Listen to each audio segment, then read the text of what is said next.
Hei, sveiks visiem! Garažas stāsti man te turpinās, Toyotas remontu pārkrāmējs to dzinēju. Nu, atkal es te ar savām Toyotas kosmiskajām tehnoloģijām.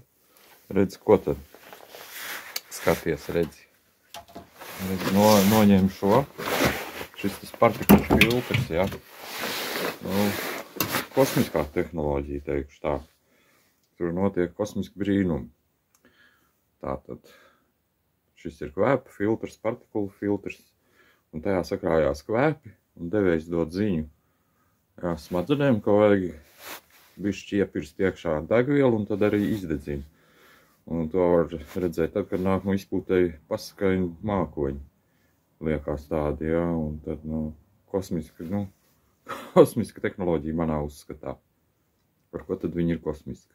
Tu pērc degvielu, lai brauktu ar auto, un tu pēc degvielu, lai dedzinātu pēc tam kvēpus. Nu, tas tev iespaido, pērkot degvielu. Kaut kā tā. Labi, redzi. Kas te man vēl redzi pie visa šī? Redzi, tagad es esmu apstājies pie turbīnas demontāžas, un kas jābūt ir līdzi tev vispār šī pusē, ja, un pie motora grābsoties valdošās atslēgas ir sākot tur 10, 12, 14, 17, 19 un citas atslēgas principā nav vajadzīgas, bet redzi te pie kolektora. Protams, ka ir vajadzīgas, bet ļoti, ļoti reti. Bet valdošās tās ir tās atslēgas. Un šo te redzi, lūk, dabūju aiziet pakaļ šādam te uzgalim. Nezinu, varbūt izdosies nofokusēt to izmēru.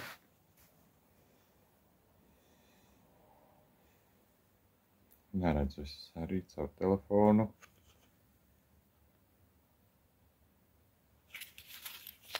Otrādāk šis ir uzlīmēts laikam. E8, ja. Tas būs T40 pēc torka izmēra. Un kas ir, redz, te nevar tikt klāt. Šeit tas nevar tikt klāt ar muciņu. Un ir arī šis te torks, ir torku uzgalsiņam, redz. Tieši tāds, Tad arī skaties tev, ja tu ņemsi nost kolektoru, iespējams, ka tev tāds būs vajadzīgs. Tā kā tā.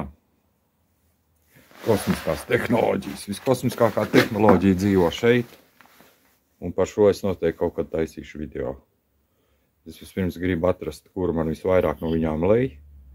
Man vēl ir 2, bet, kad paskatās, cik viņas maksā jaunas. Nafig bitcoinu pērciet par sunkas. Viņas tāpat visu laiku paliks dārgāks. Nopērc viņas tagad. Pārdot pēc 10 gadiem. Pēc 100 for sunkas, ja tu vari. 2 dekatnieks stāvjot. No otras puses skats. Tie ir informatīvi, ja kāds meklē kaut kādu video. Vai ko, lai var saprast, kas kur ir. Redz, tā ir tā puse, ja. Kur atrodās turbīne, tas partikulu filtrs, izplūdes kolektors, ja. Un arī ģenerators. Ļoti sarežģītās vietās tas viss atrodās, klāt piekļūt grūti. Jāņem nost puses un tādā garā, ja. Uz 3 skrūvēm viņš turās. Šodien tēma man ir pa tiem devējiem. Devējs, kloķenes devējs, jā. Šeit viņam ir kontaktiņš, un te tāds vadiņš aiziet viņam zem ģeneratora, jā.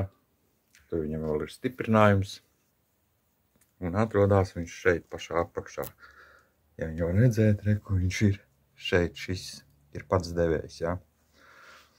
Tā skrūja vaļā, jāņem ārā, un tad var nomainīt. Kāds viņam ir tas defekts, jā. Ja viņš neiet, nedarbojās dzinēji, vispār nevar iedarbināt.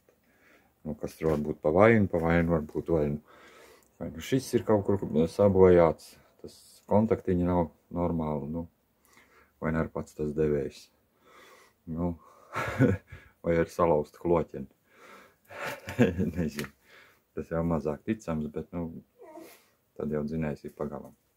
Tad tālāk, ko es gribu pie šitā visu parādīt, ir tad šis te devējs, jā.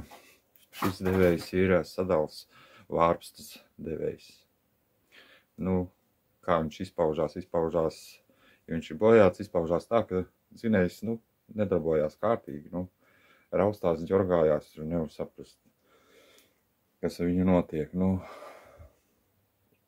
kas varētu būt pa vainu tie paši kontaktiņi, vai nu pats devējs ir pagalam, un trešais variants, jā, tad tas ir, ka ir padalusi sadals vārpstas sēžas, vai vēl kāds vai ķēdi ir izstiepusies, nu, un tur notiek tādas kustības nesaprotams.